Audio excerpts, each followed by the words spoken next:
and welcome. That's not funny. Oh, and the world's going crazy! Stop, drop, and talk. We've got no time for bullshit! Stop, drop, and talk. With Ava, RJ, and B-Rock. It's Stop.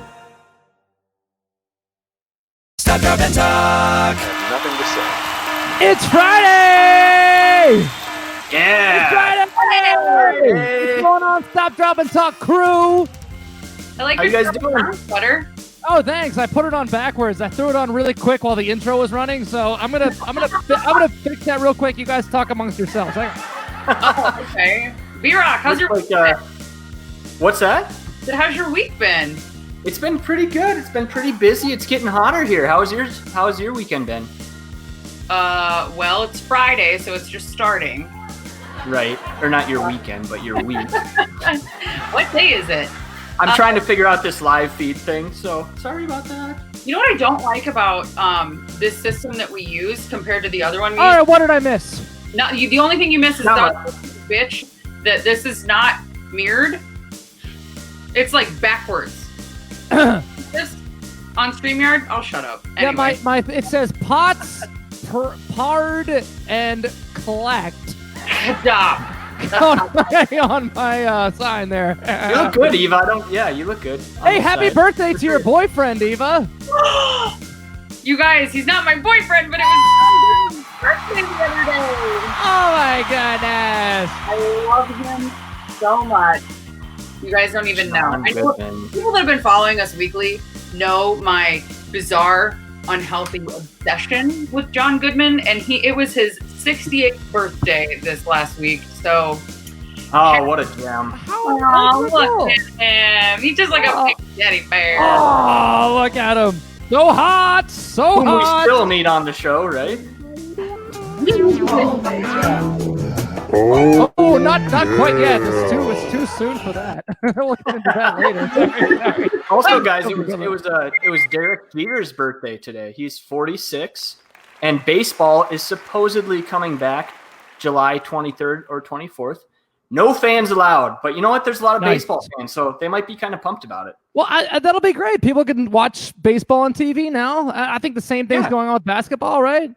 I think so, yeah. I mean, it's something more to do, at least. No offense. At least you're not watching bowling. I love bowling. But I mean, I'm sure it's a bummer without having the fans there, but at least they're still able to play and they're still able to watch on TV, you know? That's an Big Lebowski. Hey, Holly is commenting. She said, he's hot. Who, Derek Jeter or John Goodman? I think she's talking about Derek Jeter. I think she's talking about B-Rock. Oh, my God, you guys. Too much. Too much. So last week, we had sick puppies on. I love those guys. They were great. Yeah. Emma is such a beast on the bass. Have you ever seen them live? Like, have you ever seen her perform live? I haven't. Yes. She's a monster on the bass. She's like, it's funny because she's so quiet and quaint and sweet, like, you know, on the show. But then when you see her live, she's like, that's what would shock me. They were so quiet and so nice and sweet. And I feel so bad for them because we're doing like the dirty porno names or whatever that was. Like after the show was done, I was like, I feel so bad for these poor guys. They probably had no idea what they were walking into. They were not ready for that, not even a little bit. Well, you should have watched the show. We're crazy. They had some cute puppies, though. I mean, come on. Yeah, I got a cute puppy. The way that you did, Oreo. Yeah. With the dirty names, they had by far the dirtiest ones I have ever read. I know, that's why I felt bad for them because they had the worst ones of all. You know. I was like, oh my God. Here, should I say this? Yeah, I couldn't. I didn't think I could. I was like, I cannot say this. I can't say it. And then RJ pressured me into it. Yeah, sorry. That was me. As he does. That was me. I'm sorry. I thought it was hilarious. I just don't think they were ready for it. Well, you know what? You take the risk when you come on this show, so. You never know what you're getting yourself into, especially with our segments. We're a bunch of idiots. We don't put white gloves on for anybody. Right. We have no liability, okay? They sign a waiver before they come on the show, all right? Yeah, it's one of those things, like, you know. Yeah. What else is going on this week, E? So another thing that's happening this week is, as of this morning, I can't think of the word. The people that regulate the liquor licensing in Florida have pulled everybody's ability, all the bars, their ability to sell alcohol on premises. So unless they have an off-sale liquor license, they are shut down. Wow. It does not include restaurants that serve alcohol, though, which I'm like, yeah, I don't know. I don't know how that works. I know that like when we were starting out playing in bars, I think because we were underage, we were kids, we were allowed to play in restaurants, but that served alcohol, but we weren't allowed to play in bars. And I think it has something to do with like if your income is if you make more money on food than you do on alcohol, then you're technically a restaurant, and vice versa, something like that. There's some weird stipulation. So I hear that Texas is actually following suit. Huh. Similarly, I don't know if that has been really put into play yet, but I know for like, say we talked last week that they approved the Sturgis Motorcycle Rally to happen here in South Dakota next month. Sponsors are falling out left and right because especially now, they're really going to, if they haven't already, because of what's happening with Texas and Florida, which, by the way, Florida yesterday reported their highest amount of positive cases in one day, which was 9,000. Yeah, they set like the record, right? For a state. They shattered their previous record. Crazy, man. You know what? We got a lot of fans of Florida and a lot of people watching right here who are. Oh, sorry. Stop it. Okay. Yes. It's a live show, people. Anyway, to our followers that are in Florida and Texas, please be safe out there, because this is scary times, man. And also like the people that do Sturgis, I feel for them, but it's like, man, like it's a rough time for live entertainment all around right now. Well, it's hard too, because in South Dakota, like Sturgis is a huge, revenue stream for us. So I feel like they were afraid to pull the plug, but I still feel like not many people are going to come. I heard a lot of people saying the same thing about South by Southwest. You know, they had to shut that down, and that hurt a lot of like the local. That's like Black Friday for a lot of the local bars and restaurants in Austin. You know, as a resident of the same county that we have Sturgis in, they were talking about if we didn't have the rally, jacking up our taxes to make up for the lost revenue. Yeah. Oh, huh. So they backed everybody into a corner. It's like 62% of residents in Sturgis did not want the rally to happen. Yeah. So social pressure, man. It really is. It really is. It's insane. So yeah, there's a lot of crazy shit going on.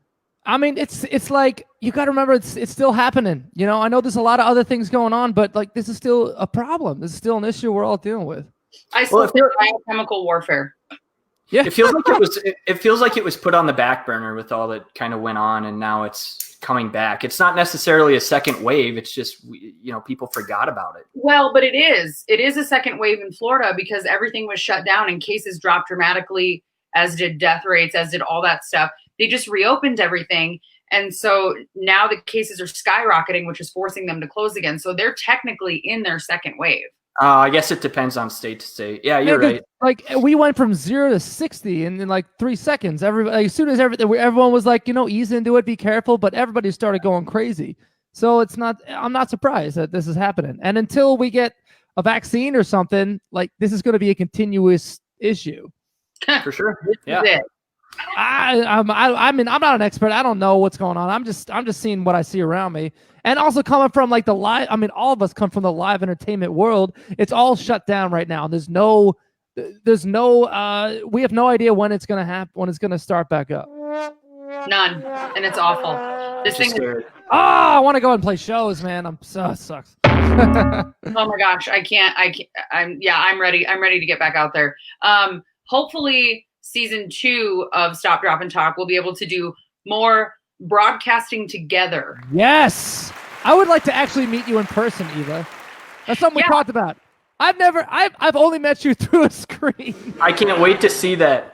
Gosh, I can't wait to see that. You guys have to meet. But I'm used. Oh, look, she's giving you some love with her. Oh, it's very physical contact. I'm used to that though. Like being a nomad who's on the road all the time, being in touch with people on FaceTime and over the phone is kind of a normal part of my life anyway. So you guys, this was not really normal before COVID, and we have normalized it for each other.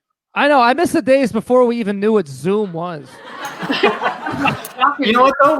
We have 2 episodes left in this season, and I'm kind of, you know, we get a little bit tired, but I'm going to miss doing this. I'm going to miss you guys for a little bit. I know we're just taking a short break, but well, you know what? That's a great thing to bring up because this is the penultimate episode of season 1, and but it's going to give us a chance to revamp this whole thing and come back with something even bigger and better. I can't wait. It's going to be crazy. It's going to be awesome. So I think it's time for our first segment. Let's get into some fucks given. Let's do it. Some people got many and others are none. We're all going crazy, so come and get one. It's some fucks given. It gets me every time. That's so loud in my headphones. All right, what do you got for us today, Eve? All right, there is a lot going on right now. I've been having issues with my. By the way, Mercury's in retrograde, and it is fucking all over shit. I'm not kidding. That's the excuse for everything. Mercury's in retrograde. Nah. It totally is. My phone died. The washer and dryer, my business went out yesterday. My best friend's car, the motor blew up yesterday.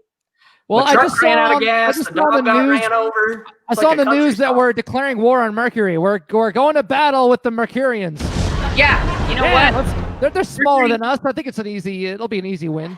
It needs to quit going into microwaves or whatever the fuck. Well, there is a lot of crazy things happening right now. We're calling it the cancel culture. Man. Everybody is offended by everything right now. Everything. Yeah, true. I don't know if you guys have seen this yet, but Jenna Marbles, if you guys don't know who Jenna Marbles is, she made herself so famous within the last 10 years on YouTube. She has over 20 million followers. She used to be one of my very favorite YouTubers. I would die laughing at videos. She is retiring from YouTube amid racist accusations. Her old videos from like 2011, 2012. And she had weird, huh? Well, you know, it's like, God, like people learn and evolve so much in that time. Like, how can you punish them? She's also taken a lot of the videos and made them private so that we can't go find them or see them anymore. Yeah, so she knows she put in an effort to get better, you know. And she made a video. It's titled "A Message." It's up on her YouTube if you want to go check it out. Apologizing extensively and just saying that she thinks this is a good time for her to step back and retire. Like, what do you guys think about that? I don't know. I mean, you got to look at it in context. I mean, I don't know. I've been following Jenna Marbles for forever. Like she puts up the best content. She's amazing. But you know, like I know for a fact that she's like a very empathetic person, a very like loving person. She cares about things. She's very, you know, she's a very good, progressive, like well-hearted person. And it's just like, why are you going after her, man? Go after the real issue. Go after the real problem. I feel like that's a really hard situation to be put in, and she's taking a step back. But, you know, I think she's going to come back at some point. What she did was wrong. But you know what? She owned up to it. She called herself out, and she, you know. And she took the necessary steps to get rid of the videos as well. Yeah, right, exactly. Right. And she took it down. It's like, okay, well, you know, what more can you ask for? But it's like, it's just not enough with some people. Same thing with Billie Eilish, man. Like she got in trouble for following like Chris Brown and like Justin Bieber and it's just like everyone called her out on it, so she stopped following them and she put out a message saying like, if I'm following any predators or someone that abused you, like direct message me and I'll take it down. And but that just wasn't enough, so she ended up just following like nobody. So now she follows nobody. She's zero. Look at that. Her Instagram following 0, but now she's getting like backlash. She's getting backlash by saying this an empty gesture, and it's like, I mean, I kind of get that. It's like, I guess you didn't have to take it that far. You don't have to like, you know, all of a sudden follow nobody. Yeah, you know, I mean, it's complicated. But you have to put yourself in her. You know, she has 64 million followers on Instagram. Think of the daily attacks that people like that get on their social. Oh, of course. Yeah, man. She probably just was fed up and was like, you know what? Fuck you guys then. I'll just unfollow everybody. I'm done with this shit. Because that would have been my attitude towards that too. And I probably would have done the same thing and been like, you know what? We're living in a time where everybody is offended by something and everybody's vocalizing it. And I understand this is a revolution and this is a time for change and a time for movement. However, I feel like people are getting a little out of hand with it. That's just my personal opinion. You just got to stay on focus, man. Like, don't attack Jenna Marbles or Billie Eilish or these people because they obviously have good hearts and their intentions are obviously good, you know. Yeah. And if they make mistakes in the past, you know, that's fine. Call them out on it, and it's how they respond to that. If they apologize, own up to it, and say that they're trying to be better, like what more can you ask of someone? I agree completely. And you know, speaking of like the cancel culture and everybody being offended by everything, this is something I get offended by, and I'm going to talk about it. We are in basically our second, I'm going to call it a wave because I don't know another word for it. I can't think of it. Of the Me Too movement. We're seeing all these accusations come out. CNN reported 2 days ago that Ron Jeremy was arrested on multiple counts of rape dating back to 2014. Wow. That is super surprising, isn't it? I mean, My I'm word. kind of not surprised, but at the same time, it's like, I mean, yeah. This is what CNN specifically reported, and this is just the wording is interesting. He was charged with 3 counts each of forcible rape and forcible penetration by a foreign object, and 1 count of forcible oral copulation and sexual battery. Wow. Jesus. You guys, he pled not guilty as well, but he remains in custody and he's held on $6.6 million bail over this. He pled guilty? Not guilty. Oh, Not he pled guilty. not guilty. Yeah. But he's being held. His bail is $6.6 million. Oh Well, I my hate the God. stereotype, but the dude, I mean, I've seen him around a couple of festivals that we played, and yeah, the dude's pretty creepy. I don't know, man. You can call a spade pretty easily on that one, I would think. Yeah, he's pretty creepy. So I kind of, you know, I mean, sorry, Ron, but there's a lot of evidence against you there. Oh, 100%. And it dates from, I believe, 2014 to 2019, if I did my research correctly on this. And not anything about this is really surprising to me, I guess. I'm a little disgusted. I think that's the only word I can come up with. I'm absolutely disgusted. Oh, that is disgusting. I'm completely disgusted. Yeah, I've been disgusted by that dude. Like every time I'd see him, I saw him literally coming out of a porta john. Porta With potty? like some chick, was like some girl at a festival, like in his stained sweatpants. Like the dude he's a disgusting dude. He would always hang out at the Rainbow too, like next to the Roxy in LA, and just like try to pick up chicks, and it's just like, man, like I mean, obviously, like he was famously known as being a creep, but now he's actually being called out on it, and he's actually owning up. I mean, like, I think this whole mentality of like the whole like, oh, boys will be boys thing. I think that has to go away because that's not acceptable behavior. You can't get away with that shit. Yeah. And you know, you can't enable that shit. Well, and here's the thing. Like I've grown up around entertainment and done all of these things, and there is an incredibly well-known band that I'm not going to name because I'm about to drop some shit. Here we go. Yeah. Uh-oh. I was at a festival, I guess. My family used to own a bunch of things at this festival, and I helped work like the fast food stands. Well, I knew a lot of the people in the entertainment side as well, and so I had no business being backstage at 16 years old. But one of the band members kept going, "How old are you? How old are you?" And I was like, "I'm 16." And he was like, "Oh, okay." Ended up shoving his tongue in my mouth forcibly, I mind you. Huh. And I left. I was like, Oh, God. super uncomfortable. That very same after party, the lead singer shoved his hand down the front of a girl's pants without consent. Without consent. She was actually she's a lesbian, and she was there with her girlfriend. He thought they were just friends. They caused a huge scene as well. They should have. Right. And the after party got cleared out, including the band, and we were all like, "What just happened?" See, that's messed up. That makes me angry. We can't tolerate that behavior, and No. we should have never tolerated it from the beginning. But I guess they come from an era where like they thought they could just get away with all that. They come from an era before technology and before everybody having a camera and a recorder in their pocket. Yeah, and back then they think they can just get away with it, but they come to fruition, like Bill Cosby. I mean, Yeah. you can't do that stuff and get away with it. I mean, it's. Did you it's see gonna the thing? come Did back. you see the thing about Cosby's wife coming out and just kind of like Oh. just criticizing the Me Too see that. movement and all that? And it's just like, I don't know. It's just crazy. Like She even this whole. Oh, you got to look it up. What's her name? Camille Cosby, I think, his wife. Oh my gosh. I don't know. I just heard about it today. I'll have to do more research on that. But like even like, well, what I don't understand is that like we're all at a level of awareness now. Like we have a much clearer idea of what's unacceptable. Even this whole Crystalia thing blows my mind. Like, dude, like how stupid are you? You know? There was also an article posted where he actually provided emails where the first one, he asked her how old she was and she said that she was underage. And he's like, oh, I'm sorry. I thought you were 18. I thought I saw you at my show. You have to be 18 to get in there. So sorry. Thanks again. Well, and then one of the girls accusing him also just that publicly is accusing him of assault. He provided an email of her saying, I'm 21 now and down to fuck.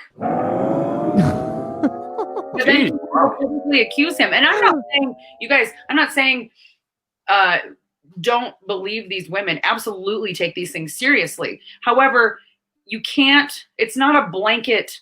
If somebody comes out, they're not automatically guilty. Right. You know, that's the important thing to remember. And you're right. I mean, even the whole, like this whole Justin Bieber thing that's going on right now, you know, I mean, it's important to remember that it is complicated. And as important as it is to remember that it's complicated and to keep it on a case by case basis, instead of painting with a broad brush and then lumping those who were just clueless to those who were intentionally abusive, we also need to be on notice. Like we're in a time where we're doing our own character evaluation right now. And I'm sure many of us have done things that we're not proud of. You know, we've been careless and clueless about other people's feelings. And I believe that people should have the chance to learn and a chance to do better and to change. But now that we have a clear knowledge of what's unacceptable to those who have power to overpower, mostly men, you know, they need to be more aware and cautious with, we need to be more aware and cautious with our actions going forward.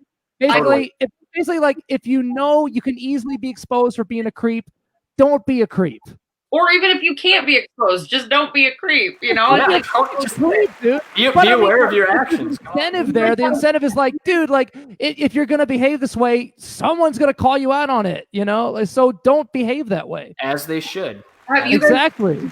The interview that just resurfaced of Megan Fox on the Jimmy Kimmel show back in like 2009, she basically was being interviewed about kind of her career and started talking about when she was on in Bad Boys 2 in 2003, and one of the producers told Michael Bay, the director, she's not old enough, she's not of age, she can't be at the bar in this scene with the drink. So he put her in heels and a teeny tiny bikini and made her stand under a waterfall. Sounds like Hollywood to me. That's way better. He told the story on Jimmy Kimmel, and he like made a joke about it. Oh my God. He's like, Jimmy Kimmel's like really starting to kind of get himself in some hot water lately. You know, it's like, I mean, kind of seems like everybody is. You have to be careful right now. I don't know when Jimmy Kimmel said that, but you know, you have to be careful about what you say. 2009. So here's the thing too, you guys, it's not just women being affected by this. A lot of men are coming out now saying that they are also part of the Me Too movement. RJ, when you and I talked earlier, you had brought Terry Crews. And then B-Rock, you told me something I didn't know about Brendan Fraser. Yeah, so Brendan Fraser, I read an article a while ago, but everyone was kind of wondering why he's not in acting anymore. You know, he's the guy from The Mummy, Tarzan. He's a great guy, but he came out and said he's part of the Me Too movement also, but he had been molested. And it kind of, he said like after the Mummy movies, it just really came to mess with his head. And that's sad. That's really sad. That's so sad. People don't realize that trauma. Like these predators don't realize, they probably don't care either, but when they are objectifying or abusing or assaulting these people, this is a lasting psychological effect that's going to haunt them for the rest of their lives. And a lot of them are too ashamed or scared to reach out and get help. Right. Or even be public about it. I think for the longest time, Terry Crews was scared to talk about it. I mean, so many women are scared to come out about it. And you know, what made me upset was that like he got shit for coming out about it. Like people were shaming him about it. And it's just like, well, then that's why people don't come out and talk about it. That's why they bury it deep down inside, because they're afraid of the backlash that comes along with it. Well, which is what Corey Feldman did. He buried it for a long time, and he is like off his fucking rocker. I know the poor you can't guy. do that. That's the worst thing to do is to bury that deep inside because that trauma stays, man. I mean, I can't imagine what mental trauma he goes through. I mean, you could totally see in his public life him going on this roller coaster of chaos, and it's just like, I mean, at first I think we saw him when he came out with his music. We were like, oh my god, this guy's crazy. But now we're more empathetic. We're more like, well, I think it's because he's dealing with some pain. He's got some deep-rooted mental trauma. And he even goes as far as to say that Corey Haim was also a victim of all of this, which is why he suffered from such awful drug abuse, which is what led to him dying ultimately. Oh my god, so yeah. There's like a crazy like series, and he keeps talking about like the top 1% and blah blah blah blah blah and all this stuff. You know. So, what was that? Oh my god. Sorry. Like my ears. As soon as I blew in the mic, I was like, "Did I do that?" Like, is that RJ? Is that one of his keyboard things? My phone is linked. Oh, it's a new sound effect. So when I get a text, it dings, and I don't know how to fucking shut it off. It's Mercury. It's in retrograde. That's the problem. Mercury's in Mercury's in retrograde. It's totally in retrograde. I like it retrograde. I like it. Retrograde. You guys don't even know. Anyway, moral of the story for all of this is don't be a fuckwad. Treat people with respect. Yeah. Women and men alike. People are not objects. That's right. Don't be an asshole. Absolutely, and I'm glad that this show has kind of become a haven for speaking out against social injustices and these kind of things. We addressed issues of race and all that, and it's also important to address issues of abuse, of gender issues and all these things. My neighbor's mowing. RJ, Sorry. do you have a fan behind your flag there? Oh yes, it's amazing. It's waving in the breeze. Sorry, it looks so good. Just on a lighter note. It's still Pride Month, so I still got my Pride flag. Is your girlfriend just sitting there like waving like wafting. a fan? She wafts me during the show. So supportive. Oh man. I'm really excited about this week because it's time.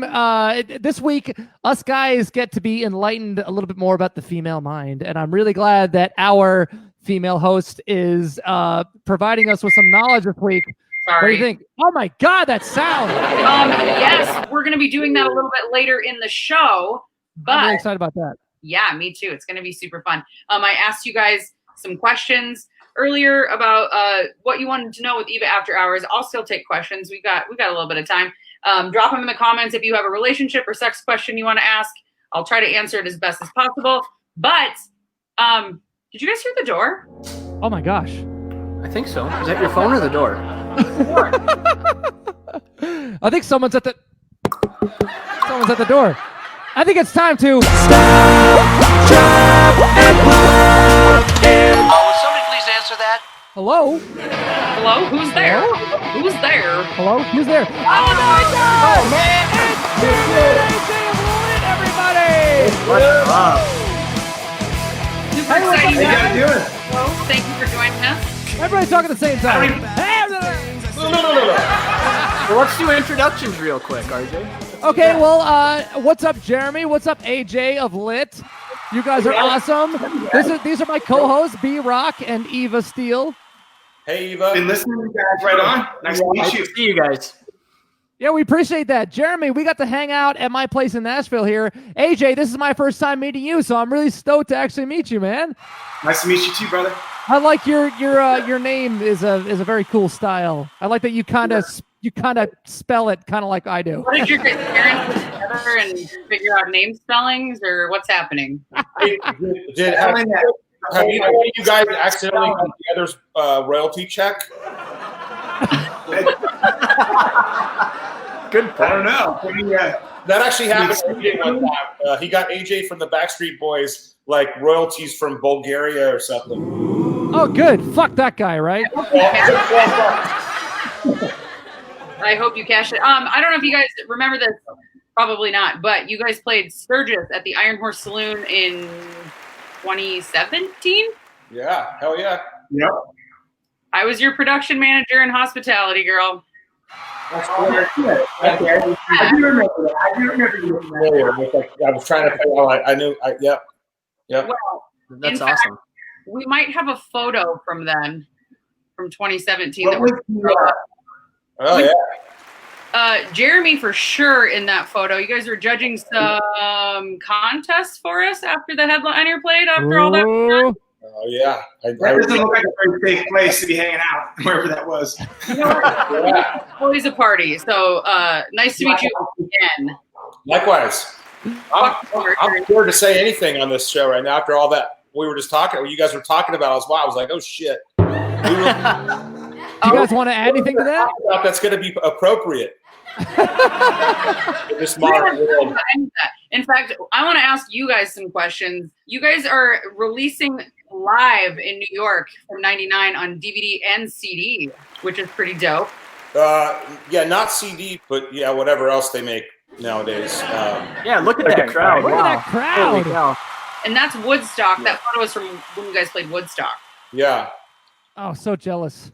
So yeah, we're just trying to put content out. You know, we're just trying to. The more, the merrier. I think when it comes to like, we've been uncovering, like, we've been finding these live recordings and videos, and well, those glasses really pick up the computer. Looks like you're glowing. You look good, man. Yeah. No, we're just find like stuff for the fans and for people to consume, and we're going to eventually put it up on Netflix and Amazon and all that stuff. Just it's so cool. I mean, if you're like me, you've binge watched the shit out of everything you possibly can watch, and so just watch I think people are hungry for that type of footage right now. You know, people are looking for something like that. COVID has done quite the number on all of us. So It did wonders for Tiger King. Yeah. So speaking of COVID, AJ, your daughter just graduated in the middle of all this with COVID. She did. It's been pretty shitty. She had to like, she was bummed at first, and then she was just having a hard time getting excited about high school in general. And then until she picked a college, that kind of like stoked her out. And then she had kind of high school, so she kind of skipped over the whole graduation thing, which sucked bad. But she's moved on, and it's, we all kind of we're all making do with with what we were dealt. No one's got any control over it. So no. Yeah. Well, I feel bad for anyone that's graduating right now, and also for people who are in college right now. They're not getting the full college experience. Fortunately, she's going to University of Utah, and their plans are to they're opening up as normal as come fall. I do love Utah. Kind of scary, but at the same time, yeah, it is. I hear you. Pretty. But I feel like, don't you feel like the college will make the right decision when the time comes for the safety of everybody? For sure, they're going to have to. Yeah, everybody. Tell her if she's upset about missing a graduation, just wrap herself in a shower curtain and sit in the yard in the sun and listen to someone read the phone book for 3 hours to her. Yeah, right. I think she did. Well, on a different note, I just really wanted to, congratulate you guys on my own worst enemy doing double platinum in May. 20 years later, dude, that's pretty cool. That's awesome. Amazing. Thank you. Baby steps, Wow. man. It's funny because, we really didn't have a whole lot to do with it other than, we wrote it 20 years ago. But what's crazy is that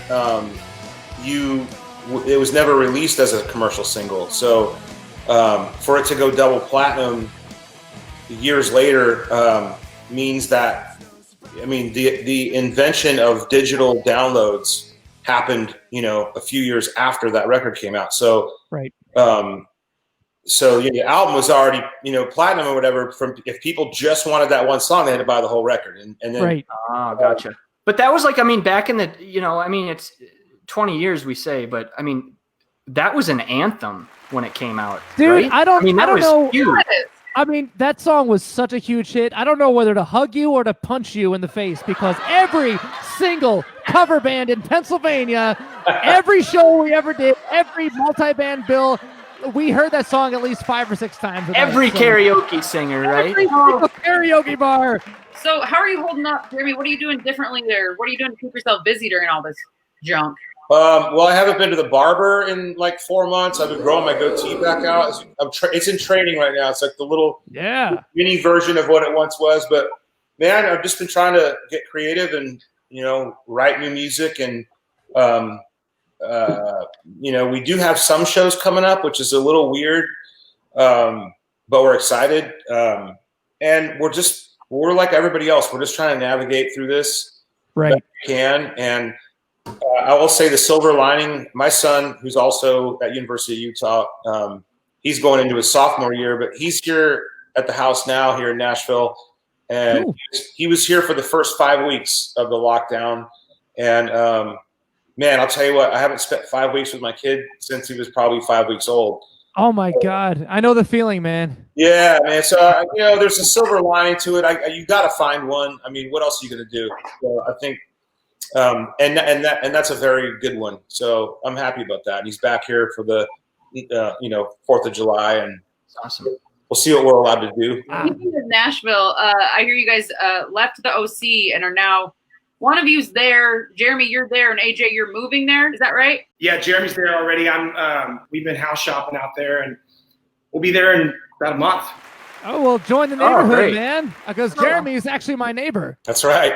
He lives like 10 minutes down the road from me. I have your microphone sitting right over here that you graciously loaned me for some recording. Oh yeah, anytime, man. That's what neighbors do. It's like, normal neighbors are like, "Can I have a cup of sugar?" We're like, "Can I borrow a microphone cable or a microphone?" Yeah. Thank you for loaning that, Tim. That's cool, man. I'm excited to have you over here, man. Hey, a big shout out to Taylor, by the way. I'm sure Taylor is probably watching. Yeah, he's been a buddy of mine forever. He's good. He's a good, great drummer. He's a great songwriter. Yeah. Great. So have you guys started something called the Popoff Brothers? Kind of more country, I hear. Is that true? Yeah, we got one song out. Okay. And we've got we're trying to queue up the next one now, and it's something that he and I have been doing for a long time. We've been writing a lot more country leaning stuff, and actually put out a lit record with kind of more of that music, and it just.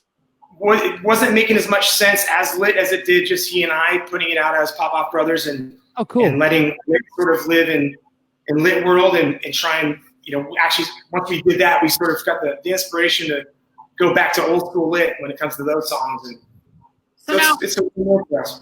With you guys doing this, does that have to do with your move to Nashville since you're transitioning with this project from rock to a little more country? Well, Adrian and I grew up. Our dad was in radio, and in the 70s and 80s, and back then, top 40 radio was really the top 40, biggest songs in the country. So when we were kids, we were exposed to, we'd listen to the radio and listen to our dad, and he would play everything from, the Cars to Boston to Dolly Parton and. Lionel Richie, and we didn't know the difference between anything. We just liked what we liked, and so we started coming to Nashville a lot of years ago. And I think I kind of came out here first to sort of kick the tires. I was a little bored of rock and roll at the time. It's probably about 2005, and I was a little disenchanted with rock and roll and the music industry, and I just felt like I wanted to come find something else to kind of dive into.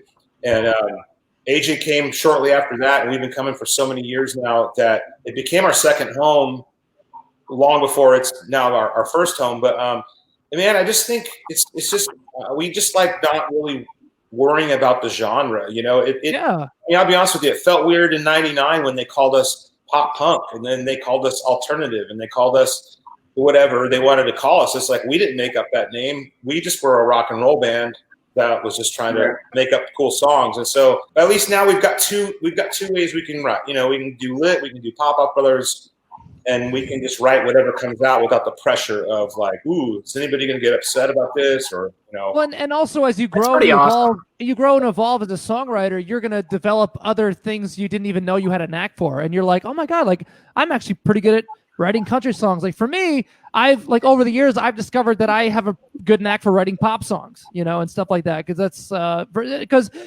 you don't choose the music that you make. The music chooses you in that sense, right? That's deep, man. Well, you gotta chase inspiration. You gotta chase, and you got to stay true to what comes naturally. And I find too that it changes year by year, or different periods as people do. If you're going through a breakup, or you're going through you're falling in love, or a birth of a child, or get fired from a job, or just whatever everyday stuff, there's some days you really want to hear Waylon Jennings, and some days you really want to hear the Eagles, and some days you want to hear fucking Metallica, and your vibe is different every day. So how could you only just stay in one lane your whole life writing songs? It's not how you are as a person, Yeah, No, this is natural. That's Something's got to be wrong if you're listening to The Cure too much, though. You got to change your life around. You need to maybe you can flash a hotline number right here on the screen for those people that are listening to The Cure for a month. Well, maybe people are just looking for a cure to this whole, pandemic. Oh. That was bad. Wow, that was like a joke. You guys have a new lit single dropping on July 3rd. It's called Get Back. And the video, from what I understand, is a montage basically of all these highlights from your career, right? It's actually an old song that we rediscovered in going through our archives and digging deep, and just wondered why the hell we released it. So we're releasing it now, and it's actually all the footage and stuff from before we wrote it, and it's a montage of just the those that are really hard to find anymore, in the music business and in the world in general right now. I think we've got a clip of that that we want to show our viewers here.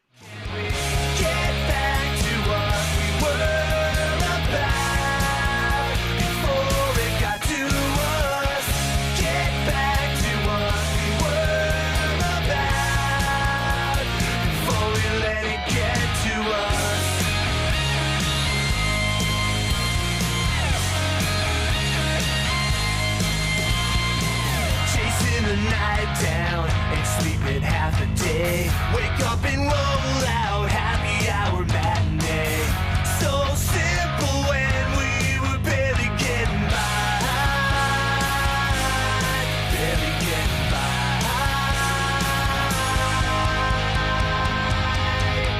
Can we get back to what we were about before it got to us? Get back to what we were about before we let it get to us. Get back to what we were about. Get back, yeah.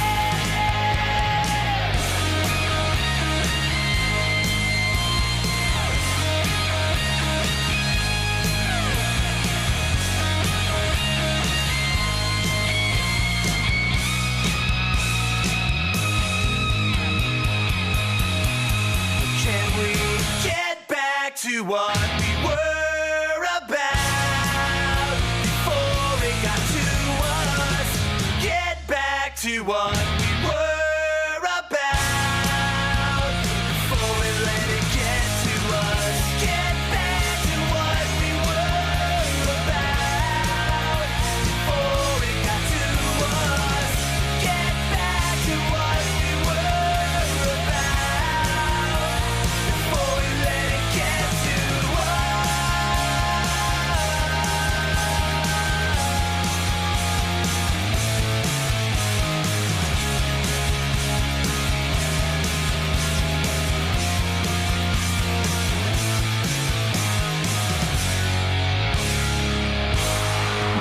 There's the pyramid. Oh, So that's much killer. energy, man. That is so fucking cool. Kind of like watching an old Poison video or something. That's trippy. You guys are such a badass live band. I mean, that has to be like something that has helped keep you guys so relevant over the years. Is the fact that when you go to a lit show, you know that you're gonna get all that energy. You're gonna get like a kick-ass show. Thanks, dude. Appreciate that. And what's to say here about a pyramid? There's the pyramid. The pyramid. Oh, yeah, there it is. We've After done each every show? live show since we were little kids. Nice. That is amazing. Oh, You know, that's cool. Perfected. We stole it from the Scorpions. something you said about doing a Literally, it's really weird if we don't end the show with the pyramid, we can't walk off stage. It just doesn't we've been doing it so long now that it just feels totally wrong. The show can't be complete without it. And Well, then, and what a great picture. Do you guys still do like bows and stuff, or you the pyramid and then you're off? There's no Our bow, I guess.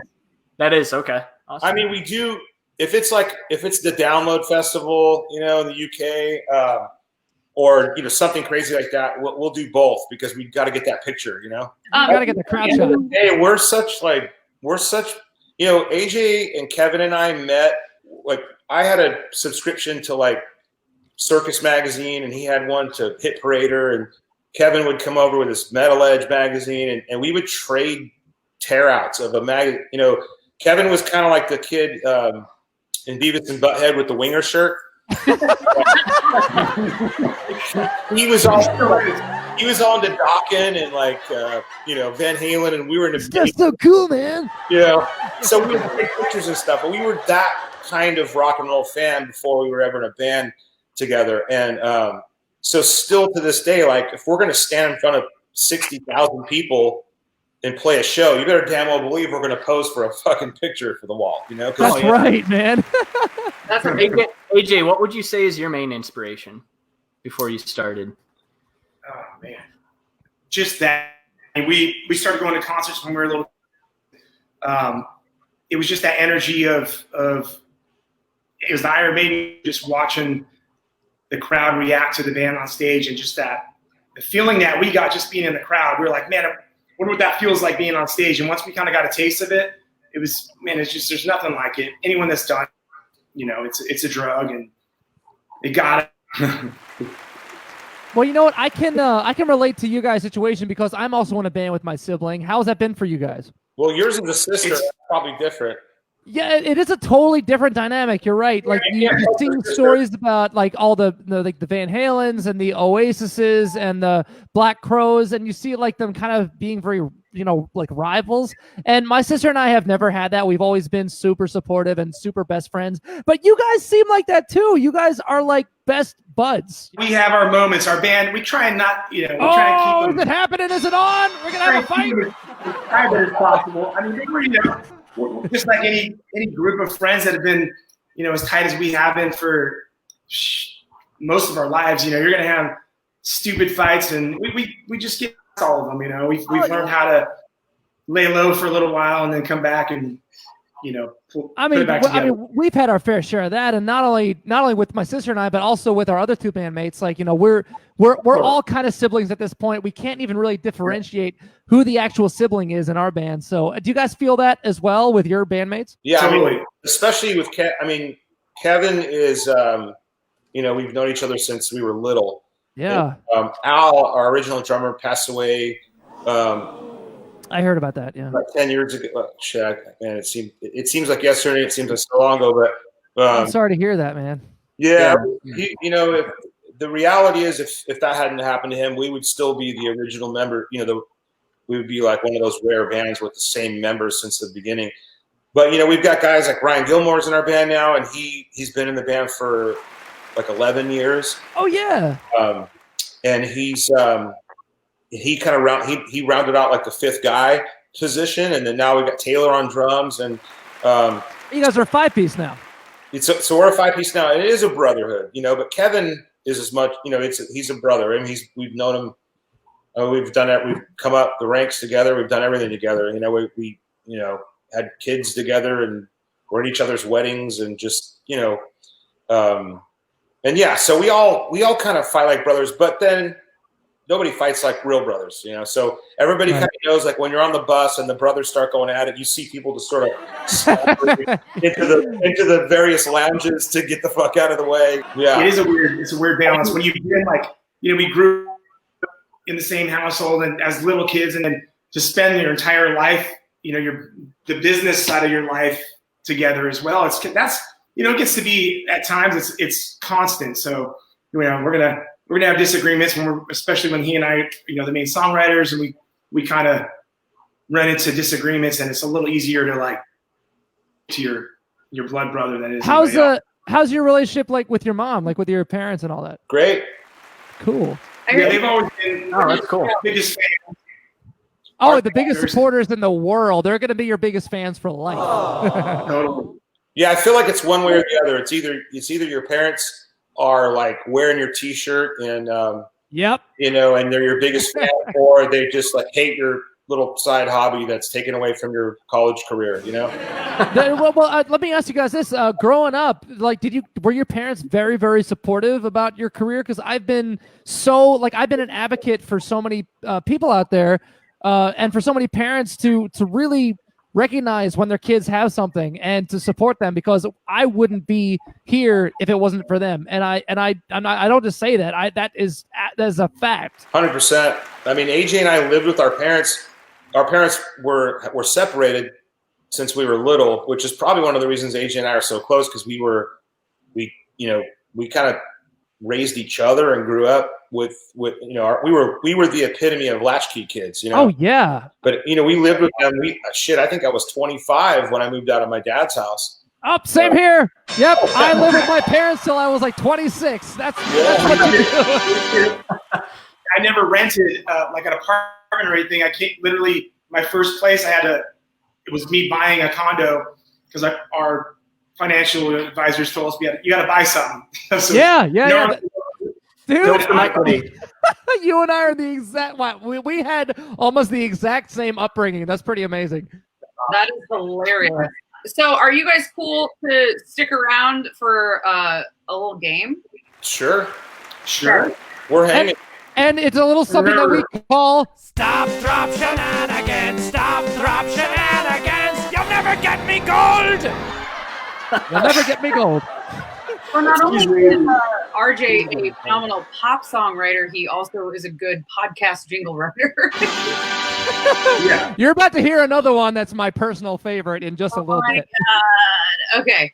So the game that we're going to be playing is called Two Truths and a Lie. You're going to tell us two truths and one lie, and we have to guess which is the lie, for those of you that do not know how this game is played.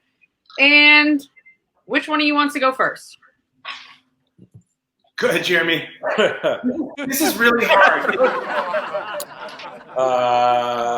I got banned from the Hyatt hotels for throwing a TV out of the 6-story window at the Sunset Hyatt Riot House. Seems very detailed. It seems like a truth. I had Christina Aguilera sing at my first wedding. He's going big. And what's the other one, Age, that we're talking about? This is too much work, man. Yeah, fuck.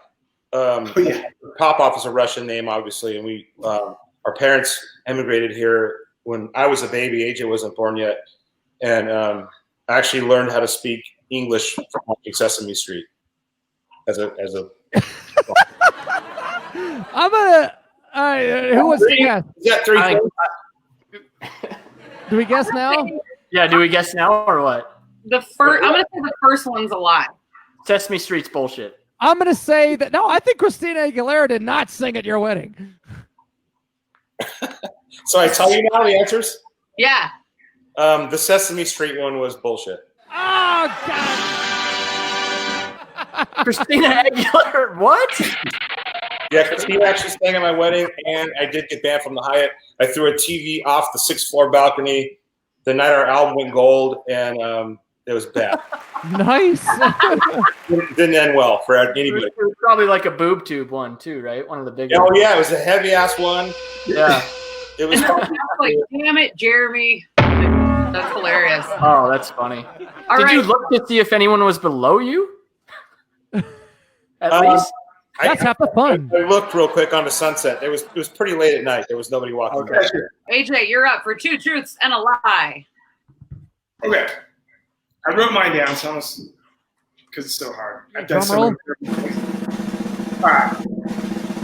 So I once pulled my dick out on stage and played a bass guitar. On tour, I lost my voice so bad that one night I had to lip sync the whole show. And never back around that time of Jeremy's wedding, in the late 90s, I might have hooked up with Christina Aguilera. I'm gonna say it's the first one, the pull the dick out and play the bass solo, because I know that Murderface from Metalocalypse did that from Death Clock. I saw that episode. I have confidence in you, and I don't think that you would lip sync, so I'm gonna go with that. Yeah, that was gonna be mine too. That's the Totally lie. hooked up with Christina. I think number 2 is the lie. That's correct. Oh my God! You actually played a bass solo with your dick? Hey, Wow. That's the first thing he brings up. Oh my God. Well, Kevin, Aguilera. And that's his mugshot. just to show you how close we are with our bass. Yeah, there's not much. Oh my God. Well, I'm gonna have to search that. So Close enough friends understand that Kevin didn't think a thing of it. He saw me walking towards him, and he just held his bass out. He goes, "Here, here you go." Oh man, that's awesome. we like to also play a game once in a while with our Yeah, guests. I got one. Oh, let's hear yours, buddy. Okay, ready? Okay, this will be a quick one. Okay, number 1. I played a show with appendicitis and I threw up in a bucket the entire show. 2. Oh wait, I was supposed to have a lie, right? Wait, what? Did you just? Just ruin it? Wait, wait, hang on. That was true. I already screwed up the rules. I was about to say a 3 truths. So never mind. All right. Well, the one was I threw up in a bucket of I had appendicitis. I threw up the entire show. 2, the best show we ever played was in South Africa. And 3, I lived next door to Vanessa Carlton. South Africa. Yeah, that was the one. Sorry. Brock, All right, moving on. Brock? You live. Vanessa Carlton lives here in Nashville. Man, I live right next door to Vanessa Carlton. Here in Nashville. Making my way downtown. Yes, she's right there. Mine are not so good as you guys, but I can do mine quick if you She want. probably watches. Let's hear it. All right. Great. First of all, I'm a vegan. That's my first one. See, I'm not. He only eats animals that Also, are vegans. I've stayed at Shannon Elizabeth's house. And then my last one is I have an ET finger since I cut it off when I was younger and they placed it back on. It looks like an ET finger. Ouch. I'm sitting this one out because I know the lie. When you said it, I was Yeah, like, so does RJ. You got to sit out too. Oh, I don't know it. You don't have an ET finger. Okay, what do you think, Jeremy? I'm impressed by the second one. I would like to hear more about that.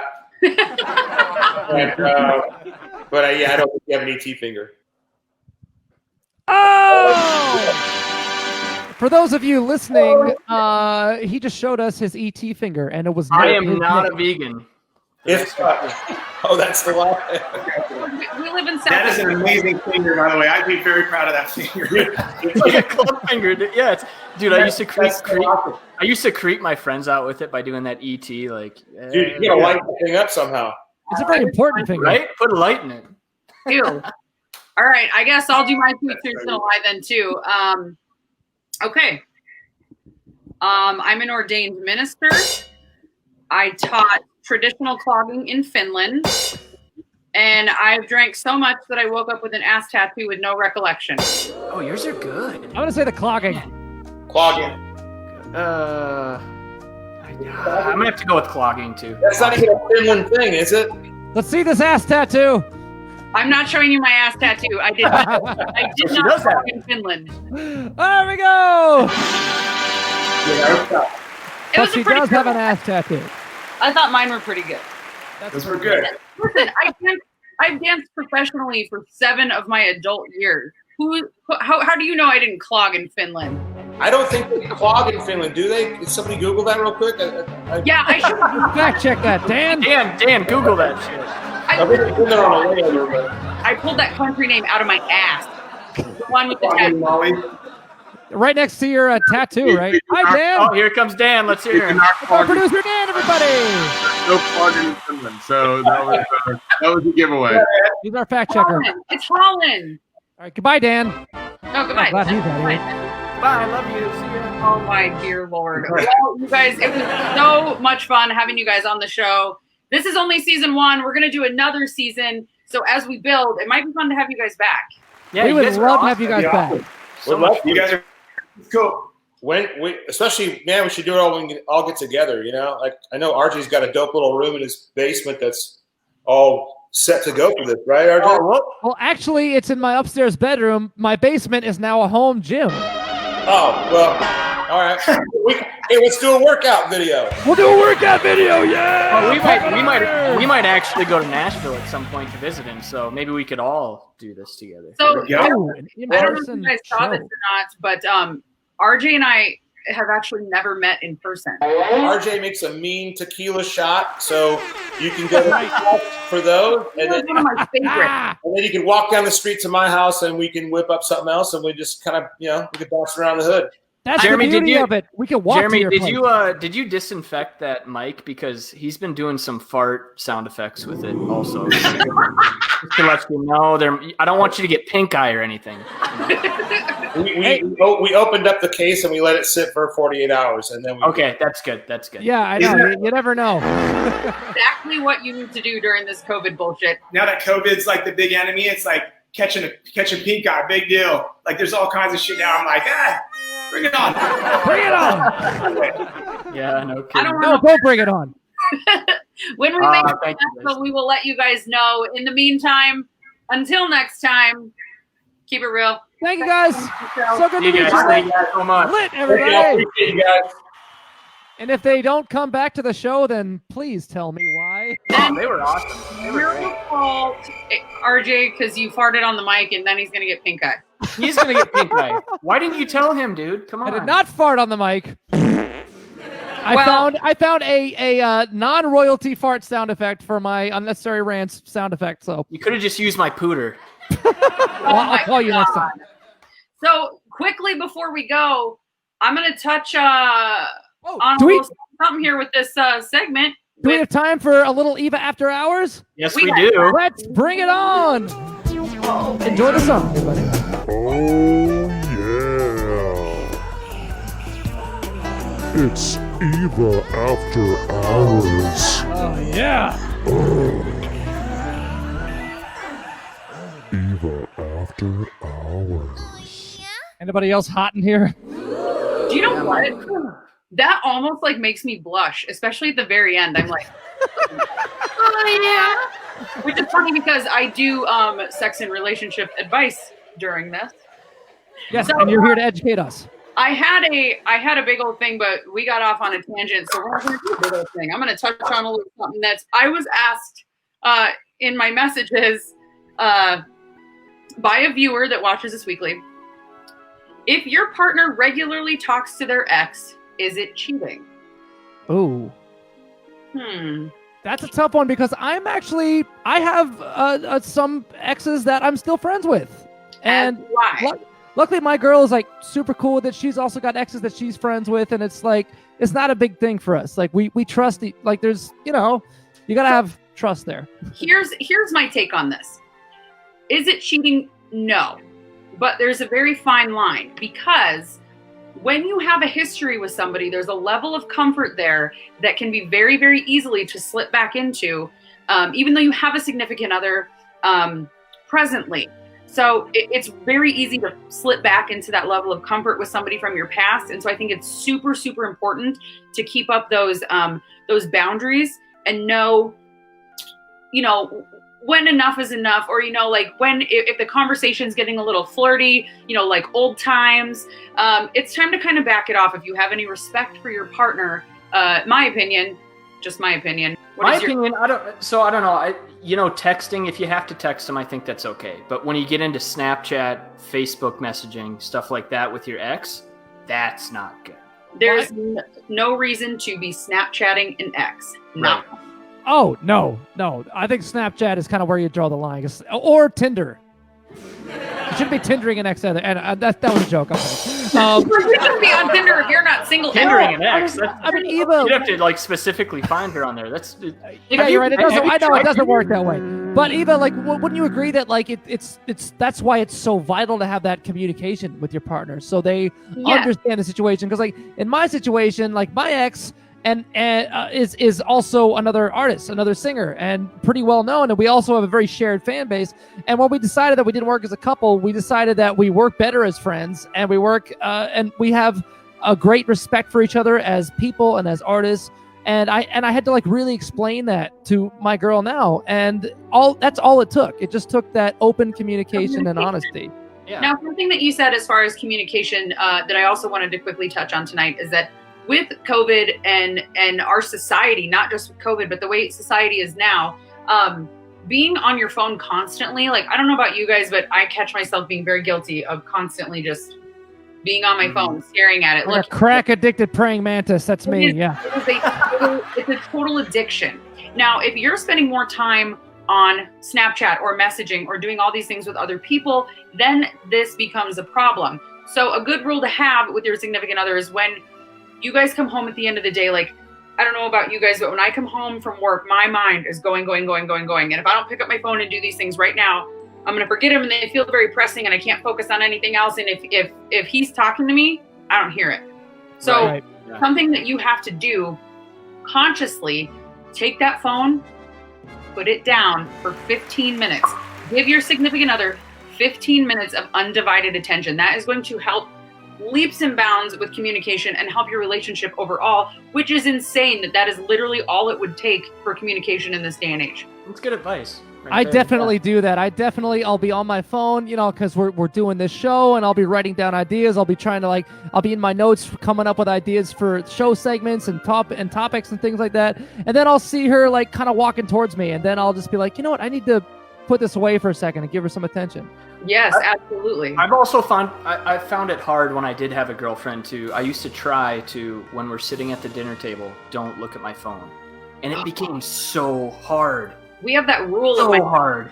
No phone. You have to put them away. Like, it's got to be away. That's vital. You have to have boundaries within your relationship and also within your phone, because society has made it so easy to fall into not necessarily physical cheating, but like talking to other people or what have you, with all the different social media apps. It's so important to disconnect so that you don't slip down that slippery slope. Give your attention to your significant other that's at home or right in front of you. Priorities. That's right. That's what I got this week. That's my That's awesome. Is that it? Is that it for Eva After Hours? That's it for today. We were running short on time. Well, then let's good advice, Eva. Really good advice. Eva After Hours. Thank you, Eva. That was very good. That was awesome. Yeah, thank you very much. You are so welcome. On that note, I think it's time for a high one. Well, let's end this. You're right. Let's end the show on a high note, and I got a pretty good one for you this week. And this week's high note is going to be very interesting. I want to talk about the science of empathy. So this week, I went on one of my internet rabbit holes. And, of course, with the world conversation now in full force, trying to make changes for the better, I was curious on whether we're naturally programmed to be objectively moral or naturally biased. And the answer, to my not surprise, was both, but it's complicated. There's still a lot of studies about this, and they're not 100%, but, let me share with you what I learned so far with some of my studies that I've researched. I wanted to brush up on something I've known about for a while called mirror neurons. And I'll give you the crash course lesson. Basically, these mirror neurons in your brain, they read the mind of another human being. They map out the neurons of the other human being. They come back to your brain, find the equivalent neurons, and activate them, so you're literally sharing a mental moment with other people. So we're born this way. If you stick your tongue out at a baby, they're going to copy you. So if you have one of those at home, you should try it. And those are mirror neurons at work. Have you ever done that? Damn, this is deep. Let's keep going. I know this is so fascinating. So I'm going to share. I'm just going to give you my quick sign. So anyway, so the question is empathy an automatic instinct or a learned talent? Well, yet again, it's kind of both. Bias is natural too. We empathize most with people that we relate to. It's natural. So Therefore, prejudice, racism, and superiority complexes may also be natural human instincts, but when practiced and perfected, that's when they become a finely tuned talent of hate. Practicing our natural ability to relate and feel someone else's pain or misfortune, regardless of how similar they are to us, needs to be our practice talent through conscious repetition, and that's how we get really good at it, and that's how we evolve out of these biases. It's human behavior, people. Something we're not aware of, but easily can prove through study. I also hear scientists saying that we perceive the world through the windows of our senses, and that's only a fraction of reality. Well, think about this. I would imagine that the same would be true, that when we don't look at ourselves outside of ourselves or through the lens of someone else, imagine what huge fractions of reality we miss. When you only see the world through your own tunnel vision, it's like listening to your own voice on a voicemail and you're like, ew, that's my voice. You're learning about yourself outside of yourself. So the more effort we put into honing this talent of empathy, and the more we try to perfect the talent of the talent of empathy also leads to the talent of accomplishment. The better you get at empathy, the better you get at being a great leader, a better partner, a better loved one, teacher, parent, and even a songwriter. You're just a better human being all around, because it's not just a leadership thing, it's an everything thing, So this is why I can't just criticize the white supremacists, the racists, the homophobes, the xenophobes, the religious hypocrites, the political tribalists, and these stupid white privilege deniers. I mean, obviously, these are all big problems, and there are at least two types of people. Either one, people who have been raised badly to think this way, because when you're taught to be ignorant or hateful as a child, you don't really have a chance in life. That's another form of child abuse I believe needs to be stopped. Or two, maybe these people, they've just perfected the wrong talents over the years. They got sucked into the habit of pointing fingers at others when they're at a low point in their life, and have been sucked into groups or certain news channels or opportunists who stoke at those tendencies to take advantage of them. Very big and common problems that we have by those who lack practice of empathy. Also, this is why I also have to address those who abuse the argument of empathy to shame those who are human and have made mistakes in the past. If we want all of us to be perfect and pure, then why do you attack those who are good people, who are considerate and naturally empathetic and only want to spread positive energy to the world? Is it to make you feel better about yourself? I don't know. But what's that age-old saying? Oh, yeah. It's a simple one, and it goes like this. Nobody's perfect. And have we forgotten that? Example. Jenna Marbles, one of my favorite online personalities and a YouTube phenomenon, a beacon of love and positive energy, a gift to us all, really. And she's made mistakes with her content in her past. She's made jokes that are offensive, and she's also owned up to them. She's had the courage to call herself out, strive to be better. Isn't that all we would ever want to ask from anyone? Learn from your mistakes and strive to be better. And she has. But for some people, that just isn't enough. People still got to dig up shit and dump it on her day after day. And she just released the video in tears that she can't take it anymore, and she's retiring. Why are you going after Jenna Marbles? So my thing is, bigger problems. My thing is, why go after these easy targets like Jenna Marbles or Billie Eilish instead of the real problems like 4chan or white supremacy groups or over policing or just the imbalance of human rights right now? Stay on target. We're all on the same page with so many things. Stop channeling your anger at people who are good people at heart and trying to do the best they can. And now, that being said, it's not wrong to call out bad behavior, and it's not wrong to expose it. I'm sure that I've done things and I've said things that are stupid. I've made probably stupid jokes. But, when you're young and dumb, you're going to fuck up now and then. And that's how we learn. And those who have learned and improved, they need to be praised. We need to never stop wanting to learn and never stop wanting to listen and to be better. And on the other side, don't crucify people for not knowing better until, they know better. So not only do we need to work on our empathy for people of different cultures, colors, sexual orientations, gender identities, or political preferences, but also empathize with our fellow human beings for being human. So here's a question for all of us. Who here has never made a single mistake? Okay, no one raises their hand. Who here wants to learn from those mistakes and be better? Everybody. I do. There you go. See, we're all on the same page here. And when you just listen and empathize. And here's a quote I heard today that lifted my spirits. It goes, "Wherever life plants you, bloom with grace, because we can't help what we are, but we can help who we are." Absolutely. Nice, beautiful. No, and RJ, it's looking like reading these comments, all of our viewers, listeners are all agreeing with you and applauding you. And I think it's so great that we use this platform to spread messages like that. So thank you for doing, for putting this together. I think that what you just said is something a lot of people needed to hear. Dude, and I think empathy is something that was taught early on in our age that we don't even realize. It's treat others the way that you want to be treated. Golden That's rule. what it is. I mean, Right? that's how empathy starts, in my opinion. Treat others the way that you want to be treated. And that goes for everything, because right now we're at a point of reflection. We're digging deep inside of our souls and trying to justify our own character and also our own past mistakes. And obviously we've made past mistakes, and we need to differentiate between the ones who are just clueless and stupid and the ones that actually are intentionally trying to harm others, or even unintentionally, but just ones that harm others, And I want to thank you also, Eva, for bringing up all these issues with the Me Too movement and everything, because that's equally as important as everything else that's going on involving race issues and human rights and those kind of things. And those are important things for us to voice up about right now. It is. Again, using our platform, and we're going to continue to do it for one more episode. Oh! Season. I'm excited for this one. Go ahead, Eva. Week is the season 1 finale of Stop, Drop, and Talk. I've had the best time this season with these two gentlemen, bringing you guys weekly entertainment, hopefully lifting your guys' spirits. And I'm pretty sure we can announce our guest, right?